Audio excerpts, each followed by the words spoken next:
క్రైస్తలో June 23వ తేదీ 2024. ఈరోజు దేవుని వాక్యం. లోకములో మీకు శ్రమ కలుగును, అయినను ధైర్యము తెచ్చుకునుడి, నేను లోకమును జయించియున్నానెను. యోహాను సువార్త 16వ అధ్యాయం 33వ వచనం.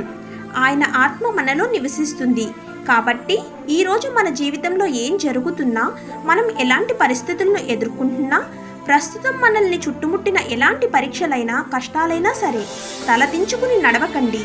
మనం ఓడిపోయామని ఒక్క క్షణం కూడా అనుకోవద్దు. మనలో నివసించేవాడు వారందరినీ జయించే రాజు మనకున్నాడు. ఆయన మనతో ఉన్నాడు. మనము ఆయనకు చెందిన వారము. మన తలను పైకెత్తుదాం.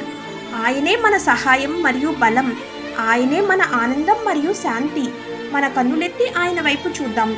ఆయన మన నిరీక్షణ. ఆయనే మన విజయం మరియు మనల్ని శోధిస్తున్న పాపాన్ని, మనం ఎదుర్కొంటున్న పరీక్షలను, కష్టాలను అధిగమించటానికి మనకు సహాయం చేసేవారు ఆయనే. యేసు మనతో ఉన్నాడు. ఆమేన్. God bless you.